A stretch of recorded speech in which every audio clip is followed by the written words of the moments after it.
the fact that Jesus is the atonement. He is the Passover. Oh. He is Speaking of the year of Jubilee. Hey, look who it is.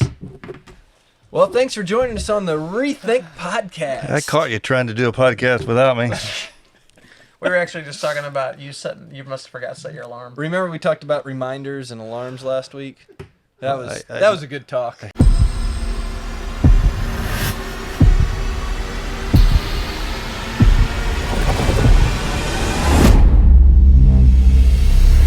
Speaking of coming in hot, and in this end of this series, right? End of the series. End of the series. It's all over. Leviticus is almost over. I tell you what, I was telling you guys, like, we're in near the end, and if you remember where we started, we said that Sacrifices? well, we started there, but we talked about how there's two goals. We've sacrificed someone else. Yeah. Jeff is not here. He said we were going to record at 2, so it's 2:11. So we'll see how long it takes. He said something about alarms last week. Oh, that's right. He doesn't need them.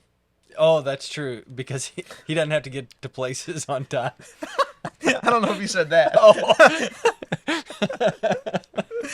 Thank you for the studio audience help in the back. That's hilarious.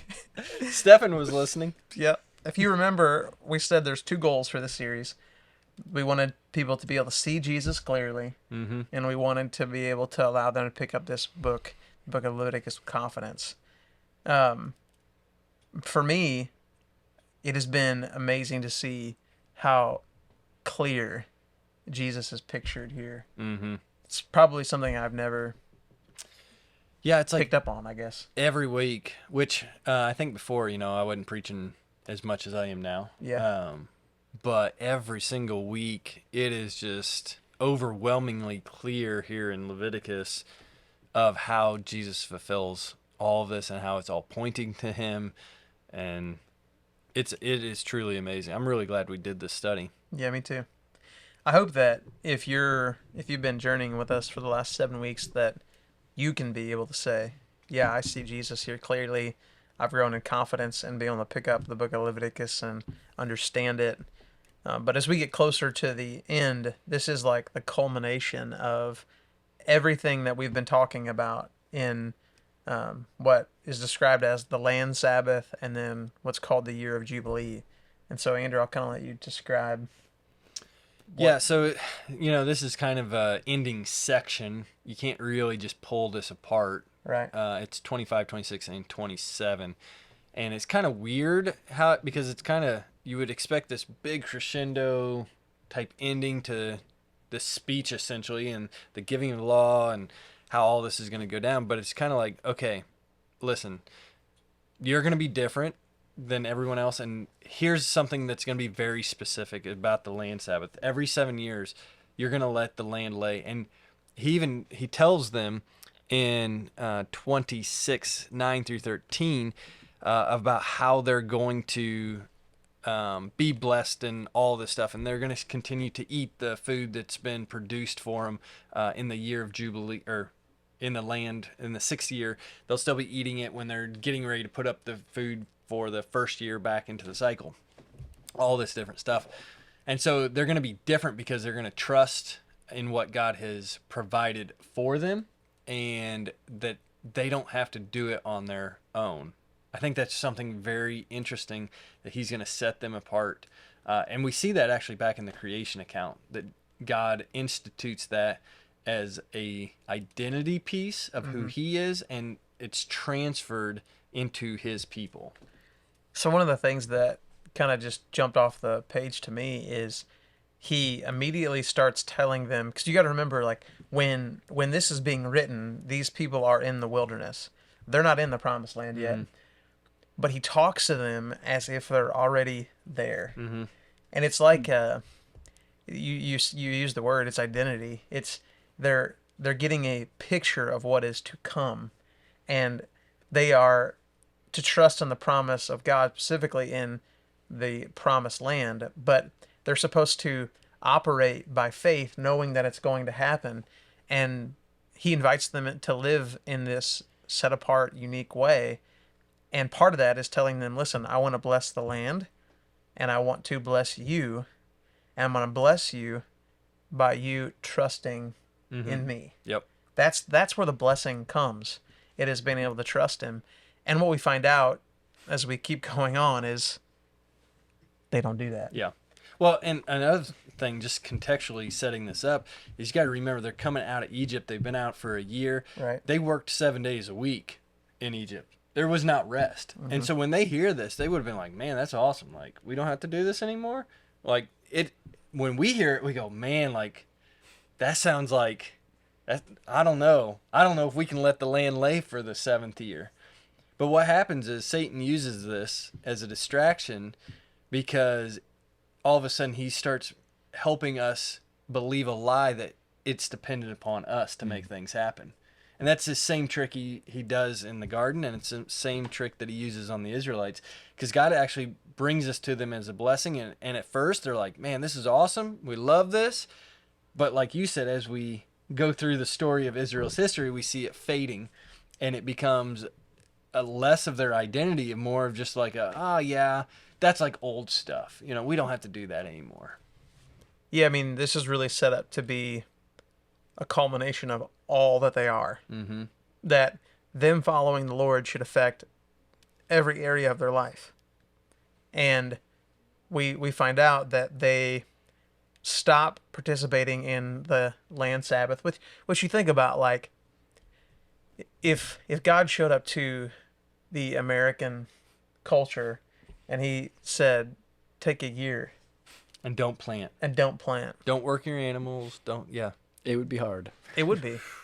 It would be hard because you got to think in the 6th year they're harvesting double the amount of crop, and they're not only that they're doubling they're harvesting double in hopes that really, like, they have 2 full growing seasons where they're not getting any food, and they're having to trust in a huge way. I think a lot of people would say, I mean, none of us, at least 3 of us would say we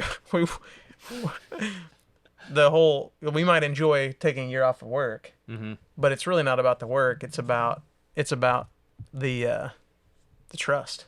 Yeah, and I mean, actually, that word sabbatical is from the Sabbath. So the idea is like every 7th year that you would let your mind rest and you study and you grow, and that's like the picture of what a sabbatical is. But it's the same thing. Is like, it's not that you sit on the couch and do nothing, but it's to be refreshed and renewed, one, in your relationship with God, but then others. And so this is a part of their communal identity of spending time with one another, with your family, with your community, being involved and present, to establish relationships, but also to grow that time with your relationship with the Lord and really focus in on leading your family well and, making sure things are right. All of this is, like you said, being set apart for holy living. It's a gift that God's giving them to be used by them. I think that year, in particular, the Sabbath sabbatical year or whatever, would increase your faith in a way the most, because that's when you would truly have to let God be the sustainer, let God be the provider.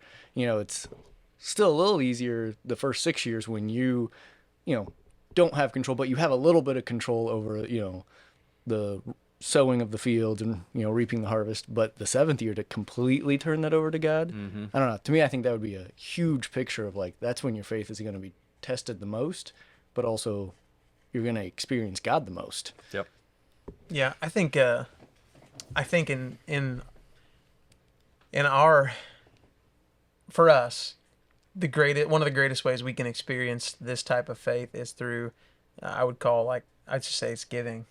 It's, I've had to learn that lesson the hard way, I think, in some ways, because when I was young, I used to say, well, I don't have enough money to give, right? And I was telling you this, like, I would say, I'll give my time, I'll serve, right? Well, pretty soon what happened was it became more about me earning my way to God and less about trusting in God. And with tithing and giving financially, it really the dollar amount is irrelevant to God. It's about trusting in him to be the provider of everything that you need. And man, when we can live in that way, it puts our reliance on him and not on us.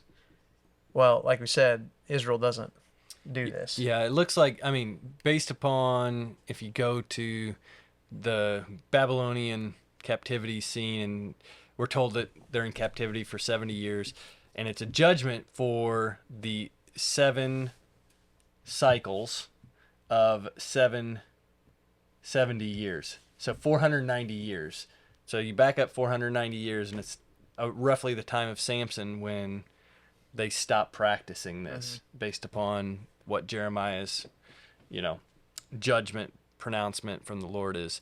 So they practiced this for a while, but then it got real easy to be like, well, I gave this example earlier, like, Levi started playing his field on the Sabbath, and he got rich and nothing happened to him. And, then you saw him, you're like, well, I'm going to do that too. And both of you get rich. And then, by the third cycle around, it's like, well, I want to get rich too, so I'm going to do it. And there's this history of slowly drifting away from what God had said.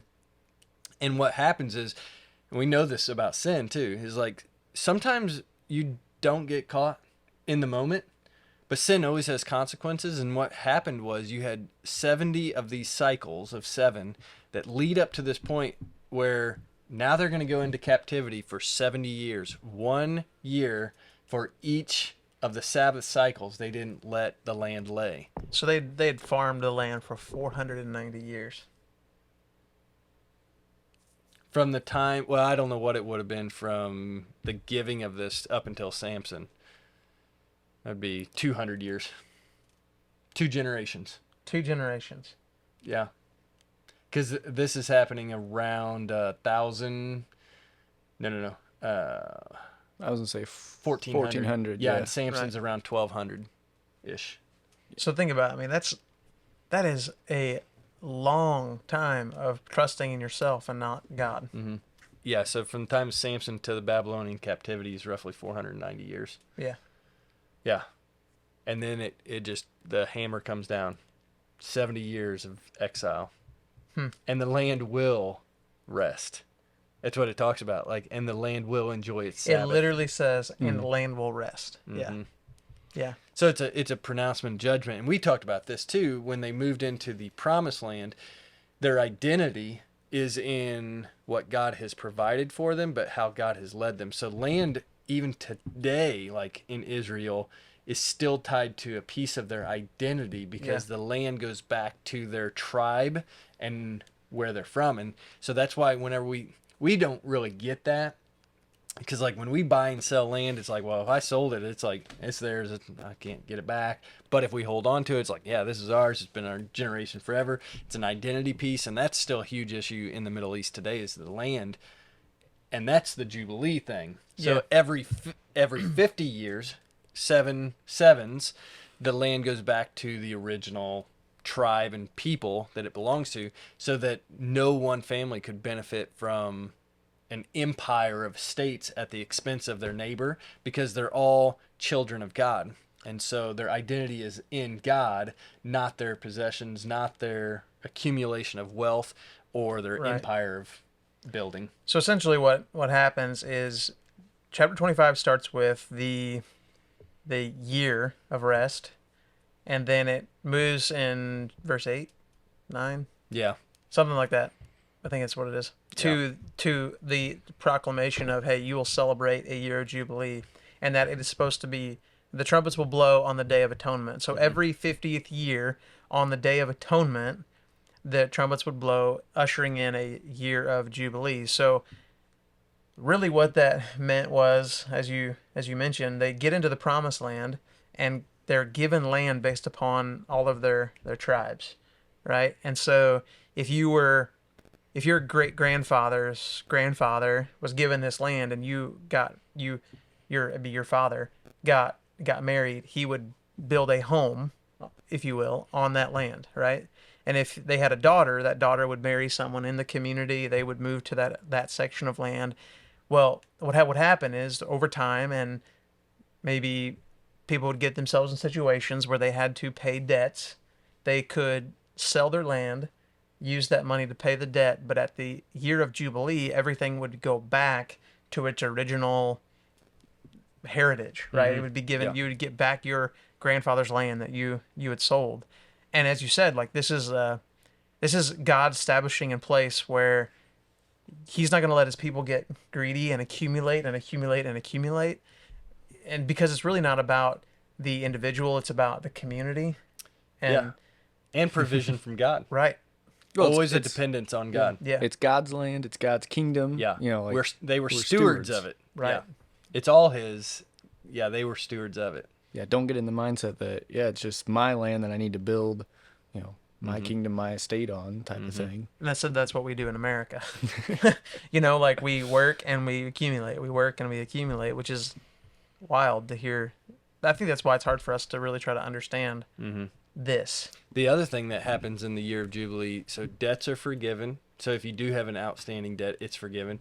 If you had sold yourself into slavery to pay for a debt, you're released. So it's a big deal, especially as we move to the New Testament. And do we want to go there yet? I mean, It's your whatever. show. Okay, because Jesus, he gets in the synagogue and Okay, so hold it's on. a hold on. pre-selected Hold on. pre-selected reading of Isaiah 61. Before we get there. So this is Luke. This is wanted to Luke. jump there. This is Luke 4, Okay, right? And so let's slow down. there are two things that I think that happen here. 4:16 through 19. Yeah, two things that happen at the beginning of Luke's gospel before this that I think set the stage for this. So Jesus is hearing that John is down in the Jordan and he's baptizing. Jesus goes there, he's baptized, the Spirit descends on him like a dove, the audible voice of God, this is my son whom I'm well pleased. He goes from the baptism immediately into the wilderness, and he's tempted for 40 days, victorious over Satan, and then he goes home In the power of the Spirit. in the power of the Spirit. Can't forget that one. And so I think that's what makes this such a divine moment in his ministry, is because the Spirit has come on him, and therefore he's different. There's something about it. And I love how he goes home and he goes to The synagogue. There you go. And it's a pre-selected, like God pre-selected this Right. one, right? Yeah. It's not by chance. And they hand him the scroll of Isaiah 61, 1 through 2, and he proclaims, it says, he has come to bring good news to the poor, freedom to the captives, and release the oppressed. And so he's declaring the year of Jubilee is what he is declaring, and he actually stops. It's a very intentional stop in the scroll, and it's not the judgment that comes that we actually see in chapter 26 of Leviticus of disobedience. It's saying, like, I'm here, I am the year of Jubilee, and those who put their faith in me, I'm expanding upon this, but basically, like, those who see me as the year of Jubilee are going to just be set free, and they will receive the promise. They will be forgiven. It's a mic drop moment. It's like he's saying like, all of the things I set in place in the first 7 chapters of Leviticus. All of those things I put in place to make you in relationship with me. You don't need to do those things anymore because I'm Jubilee. I've come to set you free from all of those things. It's going to be all set right. It's all going to be put back. Yeah. It's an incredible moment in the ministry of Jesus. It's definitely a defining one, Right. because in that moment he's declaring he is the Messiah. Like, he is the year of Jubilee, but he is also the Messiah. And I can only imagine what that room would have felt like, that synagogue, when he read that and then began to teach. It says he says he rolls up the scroll and hands it back to him. Whoa. Yeah. Just They're like, is he really saying what he just said? Like, he's saying he's the Messiah. And yeah, it's one of those moments. That is the step into that role to the cross. and if you keep reading in Luke's gospel, that's what he does. because you go from chapter 4 to chapter 7, and there's a story of a woman who has, Luke says, has been essentially living in sin her whole life. And she hears that Jesus is eating a meal with some religious leaders, and she goes and she finds him. And Luke says that she kneels down behind him, and that she starts to weep, and her tears end up hitting his feet, and that he has this moment with the religious leaders because she starts to cry. She uses her hair, which is disgusting. Sorry, I read that. I'm like, that's gross. She uses her hair to wipe his feet. She pours perfume on his feet. She kisses his feet. The Pharisees are like, what in the world is this guy doing? Mm-hmm. And then he looks at her in verse 48 and says, your sins are forgiven. And he was not only declaring Jubilee for the nation and the world, he was declaring Jubilee for that woman and her sin. And that's what he does for every one of us, is he offers us life and freedom. And just like that woman, we have to make the choice. Yep. Will we accept it? And if we accept it, we've got to follow it. There's I don't know if you guys are watching The Chosen or not, but they actually do this of Jesus in the synagogue moment, and it's one of the funnier pieces because it's a very intense moment. He's reading, everyone's very tense and everything, and someone is like, "Oh, that's not really what he's saying." He's like, "No, it's pretty clear what I'm saying." Like, about as clear as I'm the Messiah. Like, that's about as clear as that video you showed me this morning. Yeah, and it's like, if you haven't watched The Chosen, you should watch The Chosen. It's not the Bible, but it helps give you some visualizations. But this was a really funny one for me because it just, I knew I was going to be preaching this, and we watched that, and I was like, oh man, like, it is a mic drop moment, and it's one of those things that you got to decide: is he really the Messiah? Is he really the one who ushers in the year of Jubilee? Because the Day of Atonement's a big deal of that too. Yeah. Because that's how it starts. Right. And so Which is not when their calendar year starts. No. So it's interesting. I know. It is very interesting. And the fact that Jesus is the atonement, he is the Passover. Oh. He is Speaking of the year of Jubilee. Hey, look who it is. Well, thanks for joining us on the ReThink podcast. I caught you trying to do a podcast without me. We were actually just talking about you must have forgot to set your alarm. Remember we talked about reminders and alarms last week? That was a good talk. I had a good meeting with someone that took away longer than I expected. That's all right. Sorry. Are you really actually rolling on Don't worry, it's the year of Jubilee. Actually, we're like almost done. Yeah, we're 30 minutes in. Really? So what's your top takeaways from studying Leviticus? Jesus is everywhere. It's probably because God inspired the word of this. Kind of knew what was going to go down. Probably my biggest learning moment is to read it and preach on it for 7 weeks and still feel like I don't know enough of it. That's for sure. You know what I mean? Yeah, it's like just layers and layers that you can just keep pulling back. It's dangerous because I have a lot of material every week to preach from, and I'm not sure what's actually going to come out. Yeah, there's been very few series we've gone through, and I've been not almost ready for it to be over. You know what I mean? Mm-hmm. But it's like Levi and I were talking about the series that's coming, and how we could actually just preach that from what's coming next in Leviticus. I mean, it's just, there's just so much there. I had a lady tell me Sunday, I'm glad this is about over. But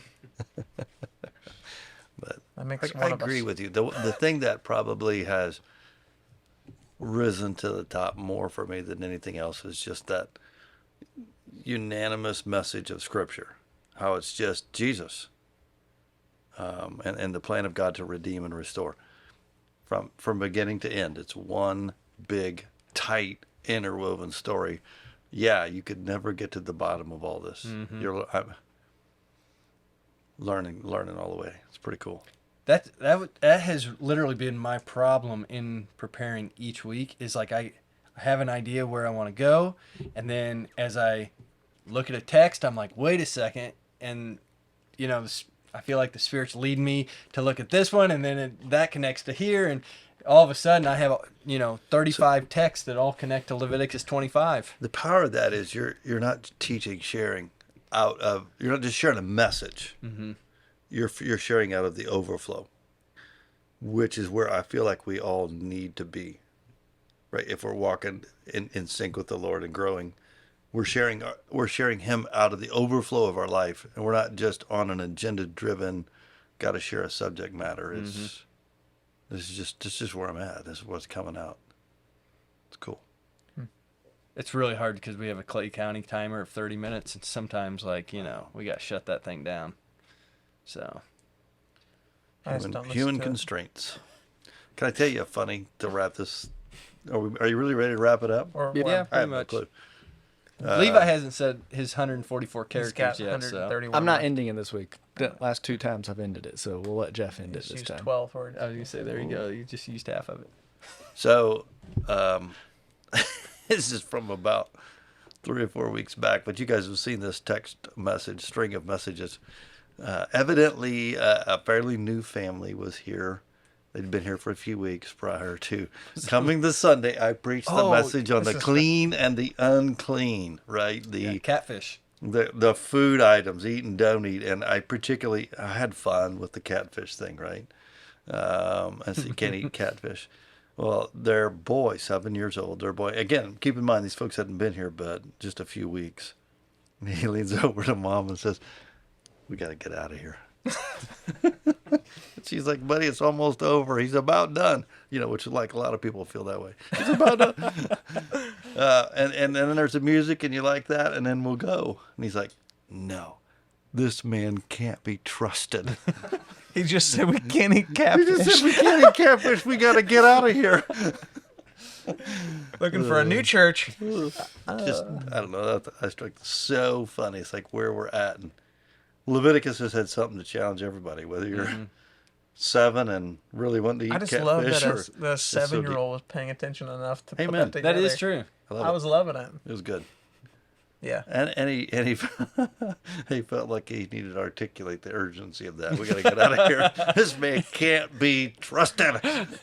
Good stuff. Oh, man. You already shared where we're going next? No. Would you like to do that?